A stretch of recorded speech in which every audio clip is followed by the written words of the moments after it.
शब्द को समझना,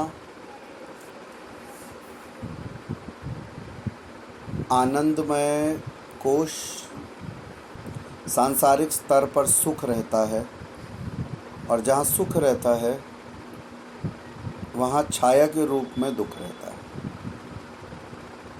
ये सरफेस लेवल पर एग्जिस्ट कर रहे हैं। ये बहुत गहरे स्तर के ये उदाहरण हम अभी लेके चल रहे हैं। पानी के ऊपर से पानी के नीचे जाना भी एक सफ़र है। जिस तरह से इस आम जिंदगी में सुख और दुख तो बिना किसी एफर्ट के कालांतर की वजह से भी आएंगे और जाएंगे, लेकिन आनंद कालांतर से नहीं आएगा। आनंद एक सफ़र है, एक जर्नी है। जो प्रारब्ध हो तो मिनट में तय की जा सकती है, अन्यथा कई वर्ष ले सकती है या कई जन्म ले सकती है। सवाल मन में ये उठ रहा है कि आनंद का विषय ही क्यों उठा, आनंद की मुझे जानकारी क्यों मिली, ये मन में इच्छा क्यों जागी कि इस पानी के अंदर भी कुछ हो सकता है। ये अपने आप में इशारा है कि जल मुझे बुला रहा है, मेरा सफ़र जल की ओर है, नहीं तो ये चर्चा का विषय ही नहीं होता। कितने ही लोग अपनी नाव लेके जल में उतरते हैं, सागर का आनंद लेके वापस आ जाते हैं। कई बार जाते हैं, बल्कि हर बार जाते हैं, पानी के ऊपर से ही घूम के वापस आ जाते हैं। कितने कम गोताखोर होते हैं जो पानी के अंदर उतरते हैं। तो जल की जानकारी सबको है, सुख और दुख की जानकारी सबको है, लेकिन पानी के अंदर जाके उस तह में उसे अनुभव करने का मौका सबको नहीं मिलता। अगर आज हम आनंद की बात कर रहे हैं, इसका मतलब कहीं ना कहीं आनंद यानी कि पानी के अंदर तह में जाने का मार्गदर्शन हमें मिल रहा है, मिलना है। इसीलिए ही ये चर्चा का विषय बना। हम इस पर सोचना चाहते हैं, आगे बढ़ना चाहते हैं। जर्नी तो ये है, समय निर्धारित नहीं कि एक पल से लेके एक जन्म तक या कई जन्मों तक जाए, लेकिन सबसे पहले किसी भी जर्नी के लिए ज़रूरत है इच्छा, जिज्ञासा। एक इच्छा हो कि आनंद क्या होता है, अगर ये सुख नहीं तो क्या है, कितना गहरा है, मैं इसमें स्थित हो जाऊंगा तो मैं क्या पाऊंगा, क्या निरंतर मुझे मिलता रहेगा कि मुझे इससे बाहर आने की इच्छा नहीं है।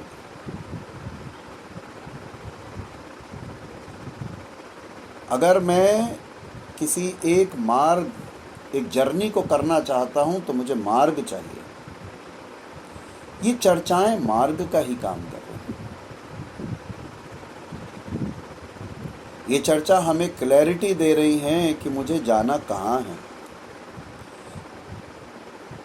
जब हमने क्लास में उन वेज की बात करी तो एक तरीके से वाहन की बात करी, किस तरह जाना है। हमें एक या दो माध्यमों को कस के पकड़ना है और सारा दिन उस पर मनन करना है कि क्या मेरा आज का सफ़र आनंद की ओर रहा, क्या मैं आनंदित हूँ। मैं बार बार आंखें बंद करके इसको अनुभव करूँ कि राहुल का मतलब है शांति और आनंद।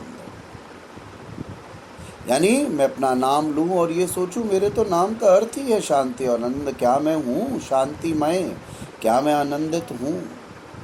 नहीं हूँ तो क्यों नहीं हूँ? इसका मतलब अभी भी मैं जल के ऊपर हूँ।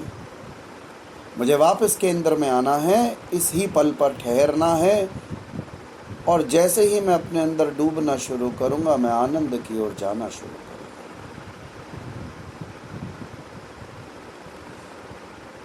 मार्ग मंजिल के निश्चित होते ही बनना शुरू हो जाता है और मार्ग के बनते ही जिज्ञासु उस पर चलना शुरू कर देता है। आपको हर दिन ये निश्चित करना है, जब आपको आनंद के बारे में पता लगा, जब आपने आनंद के बारे में जानकारी ली, तो आपके मन में जिज्ञासाएं उठी, मन में इच्छाएं उठी कि मुझे आनंद तक पहुंचना है। जब आपने आनंद के बारे में सोचना शुरू करा और उन वेज में से कोई वेज लिया, तो मार्ग तो बन गया। मंजिल दिख रही है, मार्ग दिख रहा है। अब क्या ज़रूरी है? चलना। निरंतर दिन में, हर थोड़ी देर में बार बार देखें, क्या मैं शांतिमय हूँ? क्या मैं आनंदित हूँ?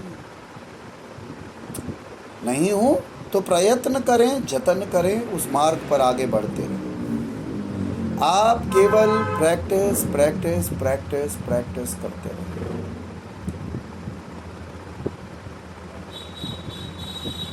किस पल आनंद आप में होगा या आप आनंद में होंगे, ये जानना मुश्किल हो जाएगा।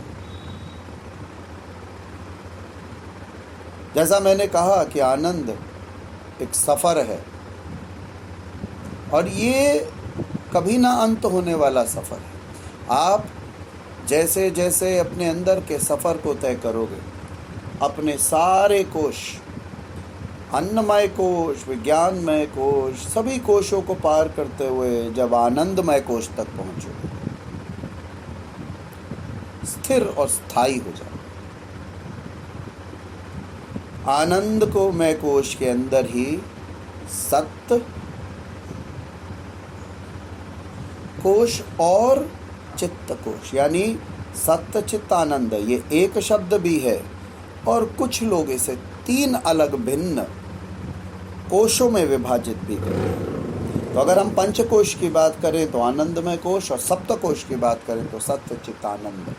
एक ऐसी मनोस्थिति है जिसमें आपने अंदर तक की गहराइयों को छुआ है। आप बार बार केंद्र में हो, अपने मध्य में हो, इस पल में हो, और अपने अंदर डूबते जा रहे हो। माइंड को ट्रांसेंड कर चुके हो, मन को, बुद्धि को, अहंकार को ब्रेक करके आत्म तत्व में स्थित हो। आप आनंदित हो। जो इंसान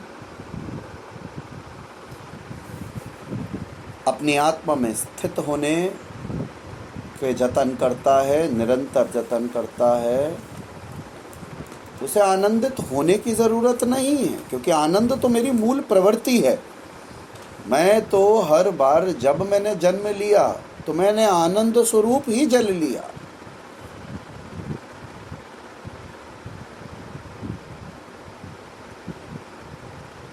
अपनी मूल प्रवृत्ति को जानने में वर्षों क्यों लग गए? क्योंकि हम बाहिर मुखी हैं। हम सुख की अपेक्षा में दुख को बुलाते हैं। दुख आता है, फिर सुख आता है, और ये चक्र चलता रहता है। जब हम सुख की अपेक्षा नहीं करेंगे, दुख भी नहीं आएगा, केवल आनंद ठहर जाएगा। मैं सच बोलूं तो मैं अपने आप को राहुल नहीं, सच्चिदानंद बोलना चाहता हूं, क्योंकि मैं आनंद हूं। उस परम आनंद, उस ब्रह्मानंद का एक अंश हूँ, जो अपने आप में डूबता है तो फिर अनंत हो जाता है। तो ये सभी चर्चाएं हमने पीछे भी करी, लेकिन निरंतर प्रयास करना ज़रूरी है, निरंतर देखते रहना ज़रूरी है, सोचते रहना ज़रूरी है कि क्या मैं आनंदित हूँ। अगर आपको मुश्किल आए तो बार बार अपने आप को सोचें, अपना नाम लेके कि इसका तो शायद अर्थ ही है शांति और आनंद। तो मुझे तो हमेशा शांति और आनंद में ही रहना है, मैं तो उसी में ही रहता हूँ या रहती हूँ। तो बार बार जतन करते रहें, और